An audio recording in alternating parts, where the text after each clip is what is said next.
She'd certainly never expected to fall for him. But now, as footsteps approached their hiding spot, Carmen knew she'd risk everything again. Because somewhere in this city, Luciano was probably tearing apart every building looking for his daughter. And despite everything, the lies, the danger, the impossible gulf between their worlds, Carmen understood one truth with crystal clarity. She loved them both, and she'd die before letting Sergei Fedorov hurt either of them. The footsteps stopped. A flashlight beam swept across the wall, inches from where they hid. "Mama Carmen," Arya whispered, using the name that had slipped out naturally over the past weeks. "Is Papa coming?" Carmen squeezed the little girl tighter, her mind racing through their escape options. "Yes, baby, Papa's coming." The lunch rush at Rocco's kitchen in Chicago's Little Italy was brutal, but Carmen Hernandez had survived worse. She balanced 3 plates on her left arm while carrying a steaming pot of coffee, weaving between tables packed with construction workers and office employees seeking authentic Italian comfort food. "Order up," Rocco called from the kitchen, his weathered face glistening with sweat as he slid another plate across the pass. At 62, he still worked every lunch service, claiming his marinara sauce would turn to garbage if he left it to anyone else. Carmen grabbed the plate of chicken parmigiana and delivered it to table 6, forcing a smile despite the exhaustion weighing down her shoulders. She'd been pulling double shifts for 3 weeks straight, trying to scrape together enough money for next month's rent on her studio apartment in Pilsen. The gentrification creeping through her neighborhood meant landlords were doubling rents, pushing out families who'd lived there for generations. "Excuse me, miss." An elderly woman at table 4 waved her over. "Could I get some extra Parmesan cheese?" "Of course, Mrs. Patterson." Carmen had been serving the retired teacher for 2 years now. She knew Mrs. Patterson ordered the same thing every Tuesday, spaghetti carbonara with extra cheese and a side of garlic bread. As Carmen headed to the kitchen, the restaurant's front door chimed. She glanced over automatically, her customer service smile ready, but the words died in her throat. The man who entered commanded attention without saying a word. Tall and broad-shouldered, he wore a charcoal grey suit that probably cost more than Carmen made in 6 months. His dark hair was perfectly styled, and his olive-toned skin spoke of Mediterranean heritage. But it was his eyes that made Carmen's breath catch, dark brown, almost black, scanning the restaurant with the calculating intensity of a predator. Behind him followed 2 other men in expensive suits, their postures alert and protective. The entire restaurant seemed to quiet, conversations dropping to whispers as patrons instinctively recognized danger. "Table for 3? Carmen approached them, her voice steady despite the way her pulse had quickened. She'd grown up in neighborhoods where you learned to read people quickly. This man radiated power and barely contained violence. "Just me," he said, his voice deep and commanding. "Somewhere private." Carmen led him to a corner booth, acutely aware of how his presence seemed to fill the space around them. As he sat down, she noticed his white dress shirt had the top 4 buttons undone, revealing a muscular chest and a discreet tattoo on the side of his neck, elegant script in what looked like Italian. A platinum Rolex caught the light on his wrist as he adjusted his sleeve. "What can I get you?" she asked, pulling out her order pad. His dark eyes studied her face with unsettling intensity. "Coffee, black, and whatever Rocco recommends." Carmen nodded and headed to the kitchen, but she could feel his gaze following her. When she returned with his coffee, he was speaking quietly into his phone. "Don't care what it takes, Angelo. Find him before sunset or—" He looked up as Carmen approached, immediately ending the call. She set down the coffee, noting how his jaw tightened when their fingers accidentally brushed. "Rocco says to try the osso buco. It's his grandmother's recipe." "Fine." He didn't look at the menu, his attention fixed entirely on her. "You're not Italian." It wasn't a question. Carmen straightened her shoulders, recognizing the subtle challenge in his tone. "Mexican-American, born in Chicago, if that matters to you." Something flickered in his expression. Surprise, maybe even respect. "It doesn't. You work hard." "I work 3 jobs," Carmen replied, unsure why she was sharing personal information with this dangerous stranger. "Lunch shift here. Evening shift at a diner in Pilsen. Weekend catering gigs when I can get them." 3 jobs. He repeated the words like they were foreign to him. Why? Carmen almost laughed at the question. Because rent doesn't pay itself, and neither does food or utilities. Some of us don't have the luxury of choice. His expression darkened, and Carmen realized she might have overstepped. Men like him, clearly wealthy, obviously powerful, probably weren't used to being challenged by waitresses. But instead of anger, she saw something else in his eyes. Curiosity. "I'll get your food," she said quickly, retreating to the kitchen. "Who's the guy in the corner?" Luz whispered as Carmen waited for the osso buco. Her friend had been working at Rocco's for 5 years and had an uncanny ability to read customers. No idea, but he's got money and attitude in equal measure. And he's been watching you like a hawk since he sat down, Luz added with a knowing grin. Maybe he's looking for more than lunch. Carmen shot her a warning look. Don't even think about it. That man is trouble with a capital T. When she returned with his meal, the stranger was staring out the window at the street. His profile was sharp and aristocratic, but there was something haunted in his expression that made Carmen's chest tighten unexpectedly. "Your food," she said softly. He turned back to her, and for a moment the dangerous mask slipped. She saw exhaustion there, and something that looked almost like loneliness. "Thank you." He paused, waiting. "Carmen. Carmen." The way he said her name, with that slight Italian accent, made her stomach flutter. "I'm Luciano." Just then, Rocco emerged from the kitchen, wiping his hands on his apron. When he saw Luciano, his face went pale. "Mr. Rossi," Rocco said carefully, "I wasn't expecting you." Carmen felt the blood drain from her face. Rossi. She'd heard that name whispered in her neighborhood, always with fear and respect. The Italian family that controlled most of Chicago's underground operations. Luciano's eyes never left Carmen's face as he responded to Rocco. "Just wanted to try the food I've heard so much about." But Carmen knew that was a lie. Men like Luciano Rossi didn't randomly visit neighborhood restaurants. They came for reasons, and now she was terrified to find out what his reason might be. "Everything to your satisfaction?" Rocco asked nervously. "Excellent," Luciano replied, though he'd barely touched his food. "Carmen here has been very attentive." The way he said her name again made her shiver. When Rocco retreated to the kitchen, Luciano leaned back in his seat, studying her. "You're afraid of me now," he observed. Carmen lifted her chin. "Should I be?" "That depends." His fingers drummed against the table, the Rolex catching the light. "Do you make a habit of challenging dangerous men?"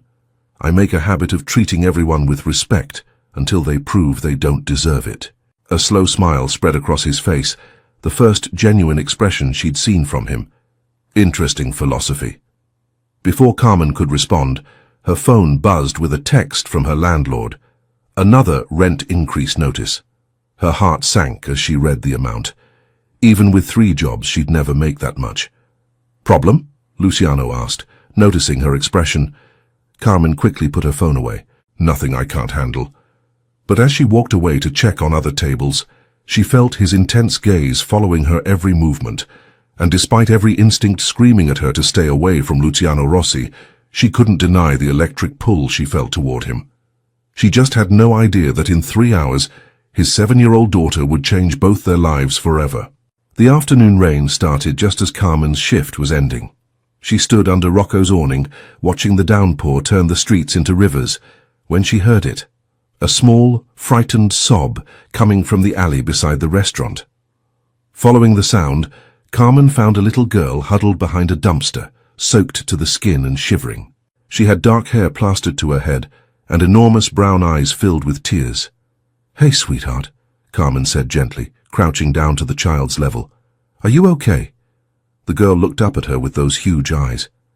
"I can't find my papa," she whispered in accented English. "I was playing in the park and then there were these scary men, and I ran, but now I don't know where I am." Carmen's heart clenched. The child couldn't be more than 7 years old. "What's your name, baby?" "Aria. Aria Rossi." Carmen's blood turned to ice. Rossi, as in Luciano Rossi, who'd been sitting in her restaurant just hours ago. "Okay, Aria. I'm Carmen. Let's get you somewhere warm and dry, and then we'll find your papa, okay? Arya nodded, allowing Carmen to lift her into her arms. She was so small and light, and Carmen felt a fierce protective instinct surge through her as she carried the child into the restaurant. "Rocco!" Carmen called. "I need towels and hot chocolate." Rocco emerged from the kitchen, took one look at the soaked child in Carmen's arms, and his face went white. "Madonna mia, is that—" "Arya Rossi," Carmen confirmed quietly. "She's lost." Rocco crossed himself. We need to warm her up first," Carmen interrupted firmly. She wasn't about to let anyone use this scared little girl as a pawn in whatever games powerful men played. Carmen wrapped Arya in clean kitchen towels and sat her at a corner booth, bringing her steaming hot chocolate and a plate of Rocco's famous chocolate chip cookies. "Better?" Carmen asked, brushing damp hair from Arya's forehead. Arya nodded, cupping the mug in her small hands. "You're very pretty," she said shyly, "and you smell like flowers." Carmen's heart melted. "Thank you, sweetheart. Can you tell me what happened? How did you get separated from your papa?" "I was at Lincoln Park with Frank. He's papa's friend who watches me sometimes. But Frank had to talk to some men and he told me to stay by the swings. I was being good, I promise. But then these other men came, and they were talking about papa, saying mean things. Frank told me to run and hide, so I did. I ran and ran until I couldn't run anymore." Carmen's stomach clenched. It sounded like some kind of ambush or confrontation. "Do you remember anything about these men? What they looked like?" Arya scrunched up her face, thinking. "One of them had yellow hair and talked funny. Not like Papa or Frank. Different." Russian, Carmen realized with growing dread. She'd heard enough Russian accents in her neighborhood to recognize the description. "Arya, does your papa have a phone number, you know?" The little girl rattled off a number, which Carmen immediately memorized. But before she could decide whether to call, the restaurant's front door burst open. Luciano Rossi strode in like an avenging angel, his hair disheveled, his expensive suit wrinkled, and murder in his dark eyes. Behind him came Angelo and two other men Carmen didn't recognize. "Papa!" Arya cried, scrambling out of the booth and running to him. Luciano dropped to his knees, catching his daughter in his arms and holding her so tightly, Carmen thought he might never let go. For a moment, the dangerous Mafia boss disappeared, replaced by a terrified father who thought he'd lost everything. "Arya, mia bambina," he whispered against her hair, his voice breaking. I was so scared."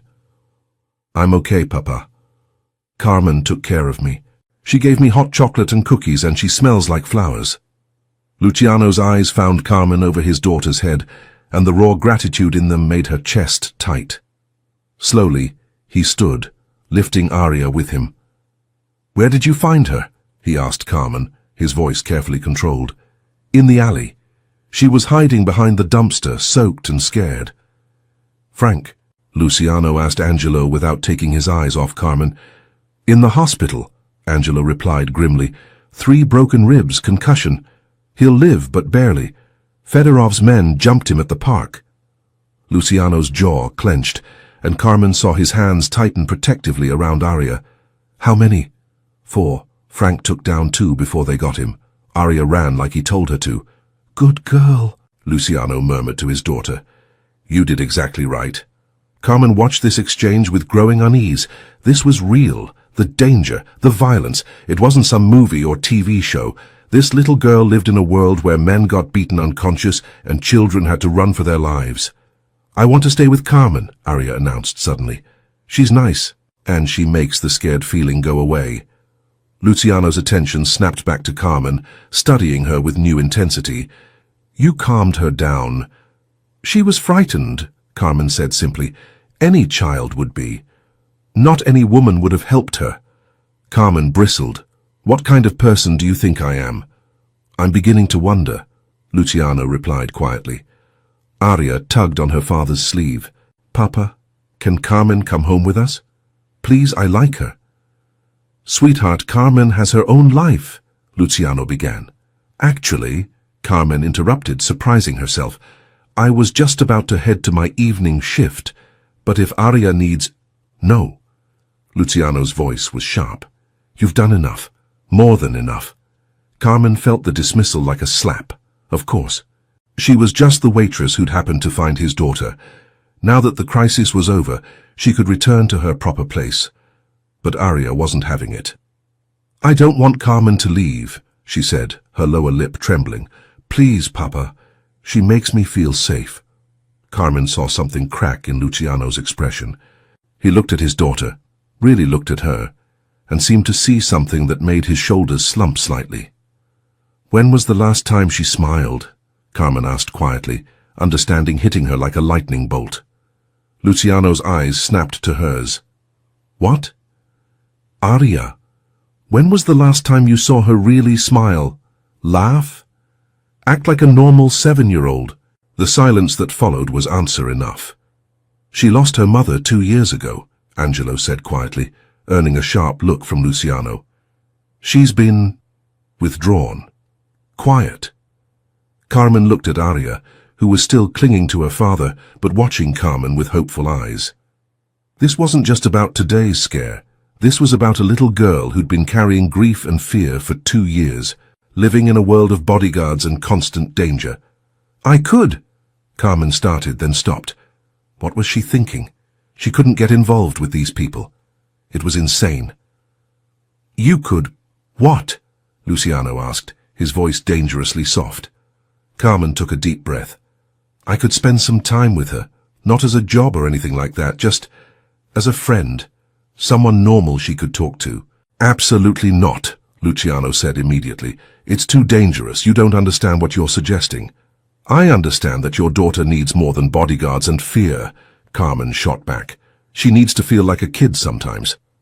Luciano stepped closer, and Carmen caught his scent. Expensive cologne mixed with something uniquely masculine that made her pulse race despite the tension. You have no idea what my world is like, he said quietly. The things I've done, the enemies I've made. Getting close to us would put a target on your back. Maybe that should be my choice to make.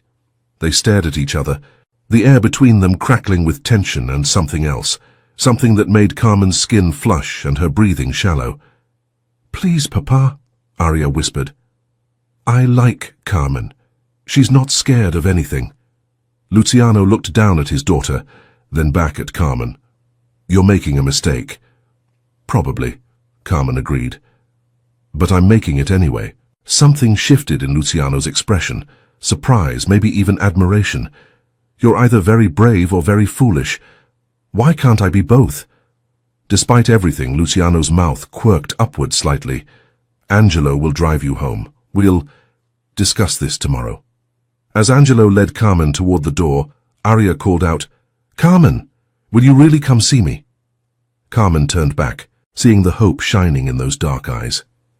I promise, sweetheart. But as she walked out into the rain, Carmen couldn't shake the feeling that she'd just stepped off a cliff. She was falling into Luciano Rossi's dangerous world, and she had no idea if there would be anything to catch her when she hit bottom.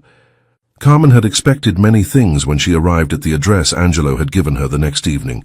She hadn't expected to feel like Alice tumbling down the rabbit hole. The Rossi mansion in Lincoln Park was a monument to wealth and power. 3 stories of limestone and marble that probably cost more than her entire neighborhood. As she stood at the massive front door, Carmen almost turned around and ran. But then the door opened, and Arya launched herself into Carmen's arms. You came. You really came. The little girl's joy was infectious, and Carmen felt her nervousness melt away. I promised, didn't I? Carmen hugged her tightly, breathing in the scent of expensive children's shampoo and something uniquely Arya. Miss Hernandez. Luciano appeared in the doorway, and Carmen's breath caught. Gone was the expensive suit. Instead, he wore dark jeans and a white dress shirt with, as seemed to be his signature, the top 4 buttons undone.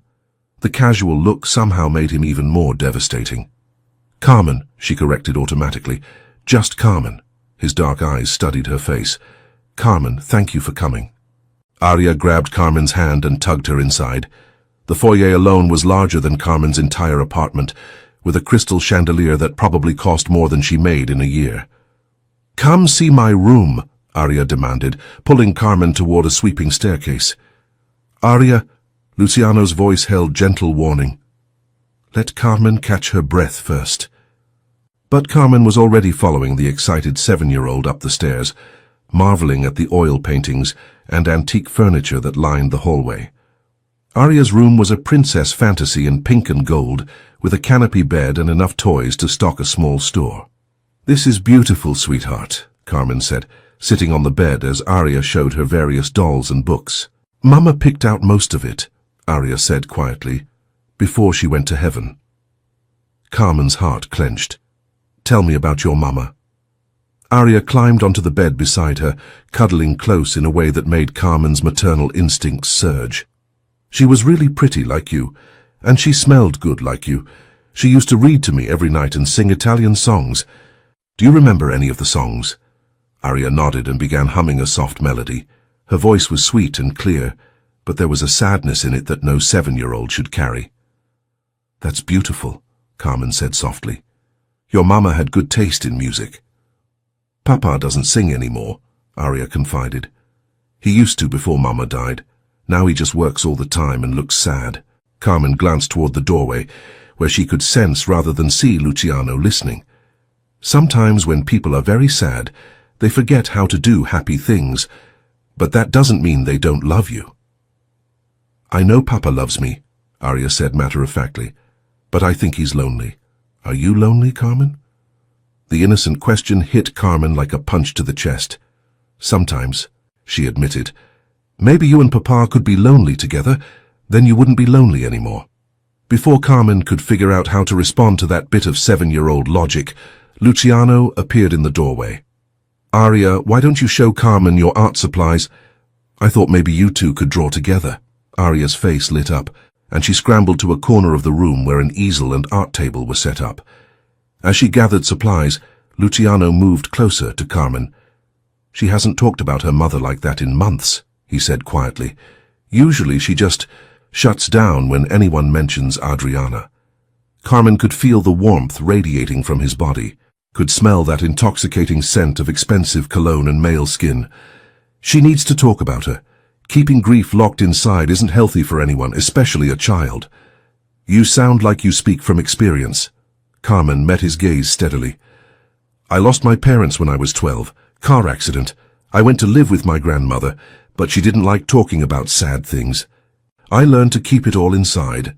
Something shifted in Luciano's expression, understanding, maybe even sympathy. I'm sorry. It was a long time ago, but I remember what it felt like to have no one to talk to about them. Carmen, look, Arya called from her art table. I'm drawing you. Carmen moved to look over Arya's shoulder, laughing at the stick figure with long dark hair and a big smile. That's beautiful, sweetheart. Am I really that tall? You're the tallest lady I know, Arya said seriously, except in your heart. In your heart, you're just the right size for hugs. Carmen felt tears prick her eyes at the innocent wisdom. That might be the nicest thing anyone's ever said to me. They spent the next hour drawing and coloring, with Arya chattering about school, her friends, and her favorite books. Carmen was amazed by how bright and articulate the little girl was, and how starved she seemed for normal, feminine attention. Are you hungry? Luciano asked eventually. I thought we could order dinner. Can we have pizza? Arya asked hopefully. Carmen, do you like pizza? I love pizza, Carmen assured her. But not the fancy kind Papa usually gets, Arya continued. The kind with lots of cheese and pepperoni that you eat with your hands. Carmen caught Luciano's amused expression. I think I can manage that, he said dryly. As they headed downstairs, Carmen noticed framed photographs lining the hallway. Luciano with a beautiful woman, who must have been Adriana, family gatherings, Arya as a baby. But she also noticed that many of the photos looked like they'd been taken down recently, leaving faint outlines on the wallpaper. In the kitchen, which was larger than most restaurant kitchens Carmen had worked in, Luciano ordered pizza, while Arya showed Carmen her collection of refrigerator art.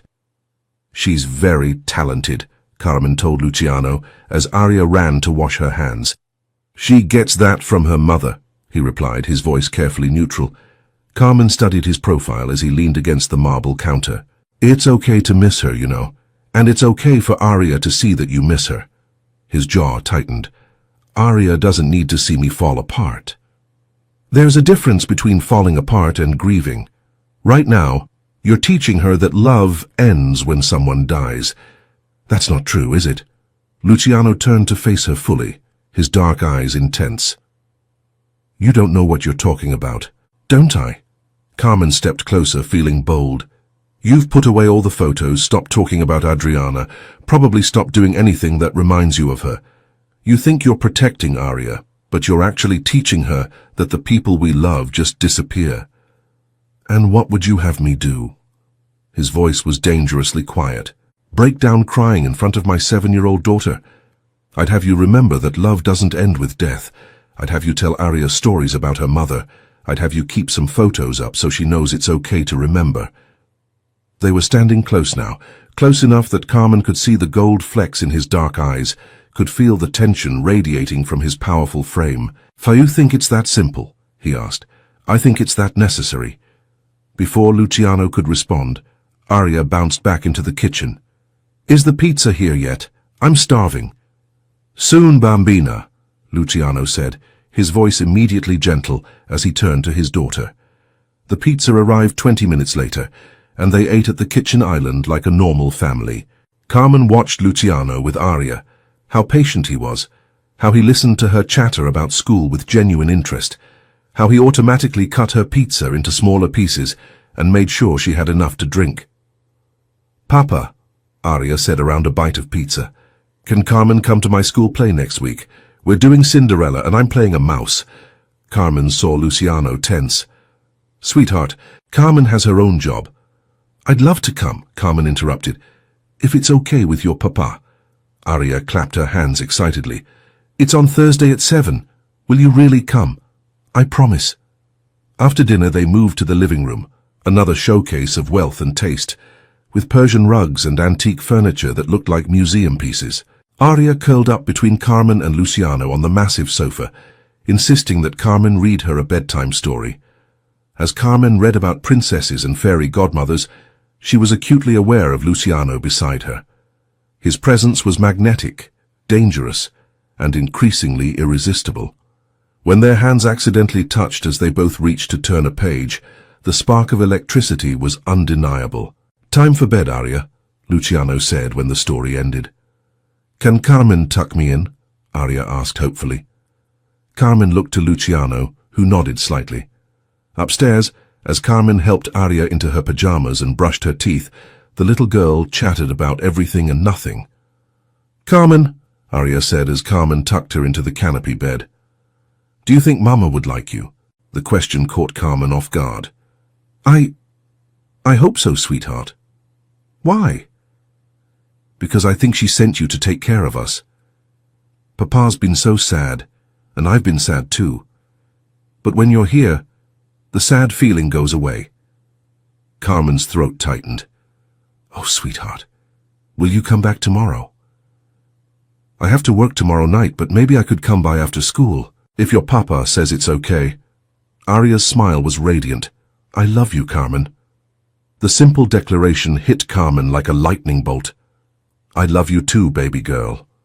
As Carmen headed back downstairs, she found Luciano waiting in the foyer, his expression unreadable. Thank you, he said quietly. I haven't seen her this happy in a long time. She's an amazing little girl. You're doing a good job with her. Am I? His voice held doubt. Sometimes I feel like I'm failing her every day. Carmen stepped closer, drawn by the vulnerability in his voice. You're not failing her. You're grieving. There's a difference. Is there? His dark eyes searched her face. You make it sound so simple. It's not simple. It's the hardest thing in the world. But Arya needs to see that it's possible to love someone who's gone and still be happy again. And you think that's possible? Being happy again? The question hung between them, loaded with meaning. Carmen was suddenly very aware of how close they were standing, of the way Luciano's eyes had dropped to her lips. I think, she said softly, that happiness finds us in the most unexpected places. Carmen, Her name on his lips sounded like a prayer and a warning all at once. "I should go," she said quickly, stepping back before she did something foolish like reach for him. "Angela will drive you home." "I can take the bus." "No." His voice brooked no argument. "It's late, and this neighborhood. Angelo will drive you." As they waited for Angelo to bring the car around, Luciano caught her hand. "Carmen, what you're doing for Aria, I can't repay that." "I'm not doing it for repayment." "Then why?" Carmen looked up at him, seeing past the dangerous exterior to the lonely, grieving man underneath. "Because she needs it, and maybe you both do." The ride home was quiet, but Carmen's mind was racing. She was falling for them, both of them, the sweet, lonely little girl and her complex, dangerous father. And that terrified her more than any threat from his enemies ever could, because she was starting to realize that Luciano Rossi might just be worth the risk.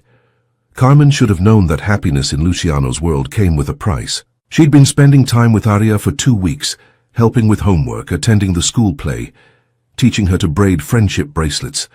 The little girl was blossoming, laughing more, talking about her mother with joy instead of just sadness. And Luciano. Luciana was watching Carmen with an intensity that made her skin burn and her heart race. But she should have remembered that men like Luciano Rossi had enemies, and those enemies didn't care about collateral damage. The call came at 2 a.m. on a Tuesday night. Carmen was dead asleep in her studio apartment when her phone rang with an unknown number. "Hello?" she answered groggily. "Carmen Hernandez." The voice was cold, accented, Russian. "You have something that belongs to me." Carmen sat up, instantly alert. "Who is this?" "My name is Sergei Fedorov, and you, little waitress, have made a very big mistake." Ice flooded Carmen's veins. She'd heard that name whispered in the same fearful tones as Rossi. "I don't know what you're talking about. Don't you? You've been playing house with Luciano Rossi's daughter. Very touching. Very vulnerable. If you hurt Aria—" "Hurt her?" Sergei laughed, the sound like broken glass. "Why would I hurt her when she's so much more valuable alive? Children make such excellent leverage." Carmen was already pulling on clothes, her mind racing. "What do you want?" "Rossi has something of mine. A shipment that went missing from the docks last week. He has 24 hours to return it, or the little girl disappears forever." "You're insane if you think—" "I'm practical," Sergei cut her off. "And you, Carmen, are going to deliver my message, because if you don't, well, let's just say that pretty little apartment of yours isn't nearly as secure as you think it is." The line went dead. Carmen's hands shook as she called Luciano's number. It went straight to voicemail. She tried Angelo's number. Same thing. Growing panic clawed at her chest as she threw on shoes and grabbed her keys. She had to get to the mansion, had to warn them. But when she arrived at Lincoln Park 20 minutes later, the house was dark and silent. Too silent. Carmen's blood turned to ice as she noticed the front door standing slightly ajar. "Luciano," she called softly, pushing the door open. "Aria." Silence. She found signs of a struggle in the living room. Overturned furniture, broken glass from a shattered vase. Her phone buzzed with a text from an unknown number. Too late. The girl is safe. For now. Carmen sank onto the sofa, her legs giving out. They had Aria.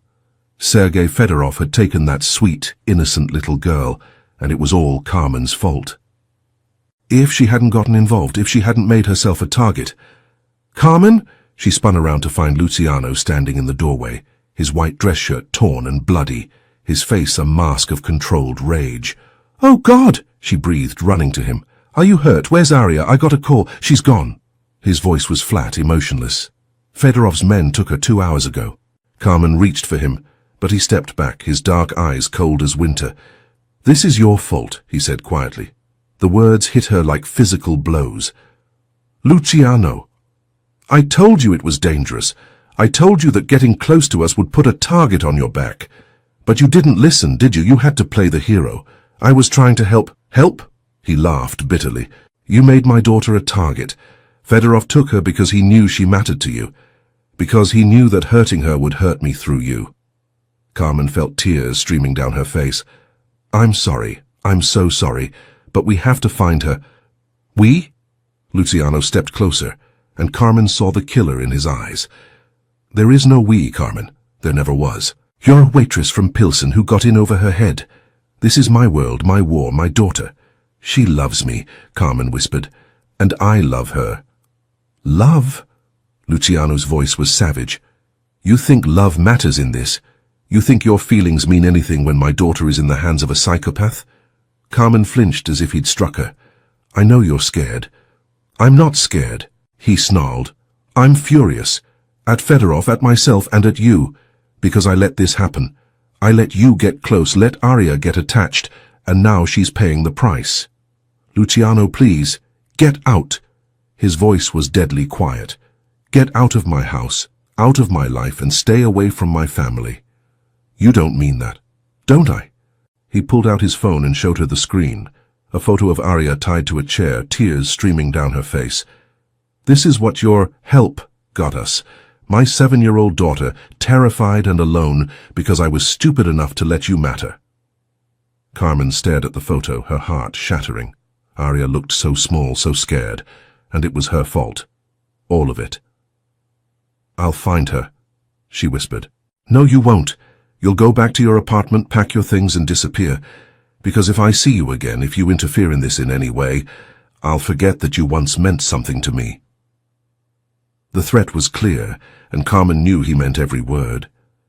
She looked at this man she'd fallen in love with, this dangerous, broken, furious man, and saw nothing but ice in his eyes.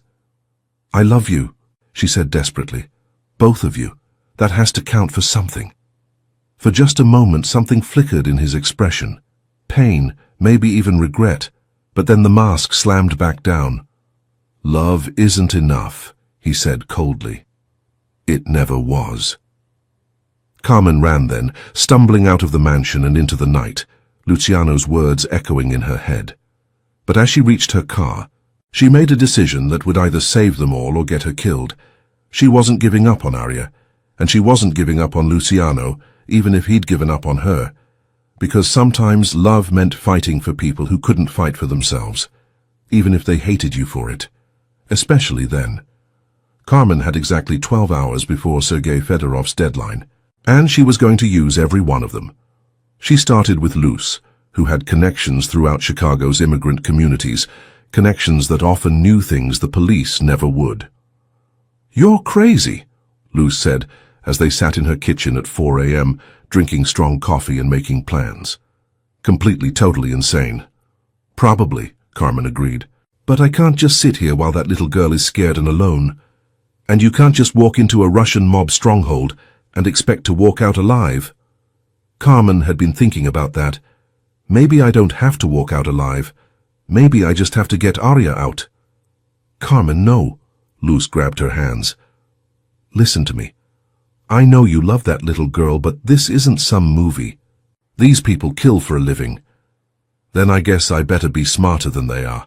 It took 6 hours and every favor Luz had ever earned, but they finally got a location, an abandoned warehouse in Cicero, heavily guarded and perfect for keeping someone hidden. Carmen spent another hour gathering supplies, pepper spray, a knife, her grandmother's rosary, and the burner phone she'd bought with cash. She left a letter for Luz just in case and headed for Cicero. The warehouse district was a maze of empty buildings and broken dreams. Carmen parked 3 blocks away and approached on foot, using the shadows and her knowledge of urban exploration to get close. She counted 6 guards outside, all armed, all alert. Getting in would be impossible. Unless she didn't try to sneak in at all. Carmen walked straight up to the front entrance, hands visible, heart hammering against her ribs. I'm Carmen Hernandez, she told the surprised guard. Sergei Fedorov is expecting me. 5 minutes later, she was standing in a cavernous space filled with shipping containers and the smell of rust and fear. Sergei Fedorov sat behind a makeshift desk, like a king holding court, his pale eyes studying her with predatory interest. The little waitress, he said in accented English. How unexpected. I want to see Aria, Carmen said, forcing her voice to stay steady. Of course you do. Sergei gestured, and one of his men dragged Arya out from behind a container. The little girl looked exhausted and terrified, but unharmed. When she saw Carmen, her face lit up with desperate hope. "Carmen, you came." "I'm here, baby," Carmen said, her heart breaking. "Everything's going to be okay." "How touching," Sergei drawled. "But I'm afraid you're too late. Rossi has 30 minutes to deliver my property, or the child dies." "What property?" Carmen demanded. "What's worth a little girl's life?" Sergei's smile was cold as winter. 50 kilos of pure heroin, street value of about $10 million. It went missing from my shipment last week, and I have it on good authority that Rossi's men were responsible. Carmen's mind raced. "And if he gives it back? Then perhaps I let the child live, perhaps." "That's not good enough." Sergei raised an eyebrow. "You're hardly in a position to negotiate, little waitress." "Aren't I?" Carmen pulled out her phone. "Because I think you're forgetting something important." "And what's that?" "I'm not just some random waitress anymore. I'm the woman Luciano Rossi loves, and if you kill his daughter, if you hurt her in any way, he won't just come for you with guns and soldiers." Carmen stepped closer, letting every ounce of her fury show in her voice.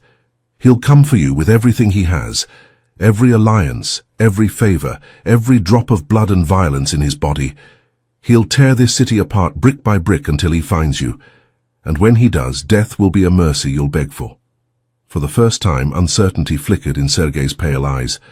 "But," Carmen continued, "if you let Arya go now, if you walk away from this, maybe you live to see another sunrise." "You think I'm afraid of Rossi?" "I think you should be. Because a man with nothing left to lose is the most dangerous enemy you can make." Sergei was quiet for a long moment, studying her face. Then he laughed. "You know what, little waitress? I like you. You have. How do you say? Balls." His expression hardened. "But not enough to save you." He nodded to his men, and Carmen saw guns being drawn. This was it. She was going to die in this warehouse, and Arya would still be trapped. But then the lights went out.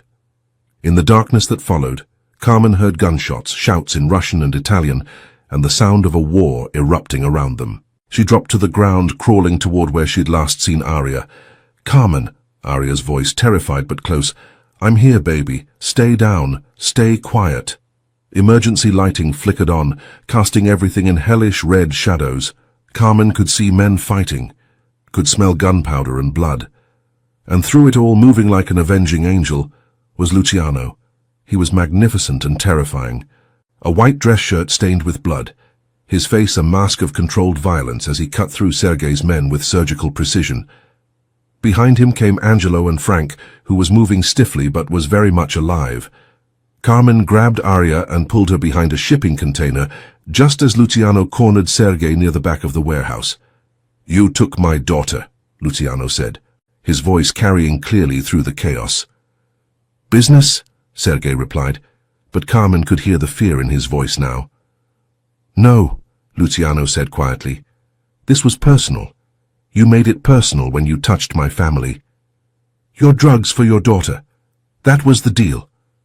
The deal's off." Carmen heard 2 gunshots, then silence. "Carmen," Luciano's voice, desperate now. "Carmen, where are you?" "Here!" She stood up, lifting Arya with her. "We're here!" Luciano ran to them, dropping to his knees and pulling them both into his arms. Carmen felt him shaking as he held them, felt the wetness on his cheek that might have been tears. "I thought I'd lost you both," he whispered. "I thought I was too late." "Papa," Arya said, her voice muffled against his chest. "Carmen came to save me. She was so brave." Luciano pulled back to look at Carmen, his dark eyes intense with emotion. "You came for her." "Of course I did. I told you to stay away. I said horrible things." "You were scared," Carmen said simply, "and you were trying to protect her the only way you knew how." "I was wrong." His voice broke slightly. "About everything. About you, about us. About what love means." "Luciano, I love you," he said fiercely. "I love you, and I was a fool to think I could push you away to keep you safe. You're not safe anywhere without me, and I'm not whole without you." Carmen felt tears streaming down her face. "I love you too, both of you, so much." "Marry me," he said suddenly. Carmen blinked. "What?" "Marry me. Be Arya's mother, be my wife, be part of this family for real. I don't want to spend another day without you." "Papa's right," Arya piped up. "We need you. We're not a real family without you." Carmen looked at this man and this little girl who had become her whole world, and she knew there was only one answer. "Yes," she whispered. "Yes, yes, yes." Luciano kissed her then, right there in that warehouse surrounded by the aftermath of violence, and Carmen tasted love and hope and the promise of forever. "I don't need help," Luciano murmured against her lips. "I need you. There's a difference." "Good," Carmen replied, smiling through her tears, "because you're stuck with me now." As Angelo and Frank secured the scene, as sirens wailed in the distance, as the dangerous world of the Chicago underworld continued to spin around them, Carmen held her new family close and knew that sometimes the most unexpected love was worth any risk. Even if it came with a side of danger and a man who looked devastating in a blood-stained white shirt. Years later, Carmen would look back on that warehouse as the place where their real life began. The wedding was small and perfect, just family and close friends in the garden of the Lincoln Park mansion. Arya served as maid of honor, beaming in her pink dress as she watched her father marry the woman who had become her mother in every way that mattered. Luciano kept his promise to change.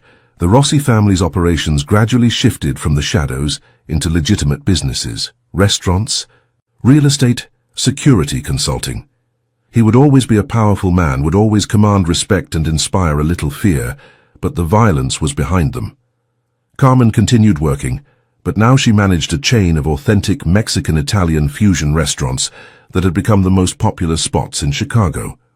She and Rocco had become partners, bringing together their shared love of food and family. Arya thrived.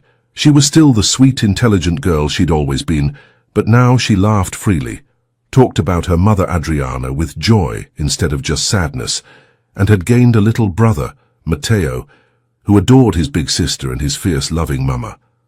On quiet Sunday mornings, Carmen would find Luciano in the kitchen making espresso, his white dress shirt casually unbuttoned, his platinum Rolex catching the morning light, that elegant tattoo on his neck, a reminder of the dangerous man he'd once been.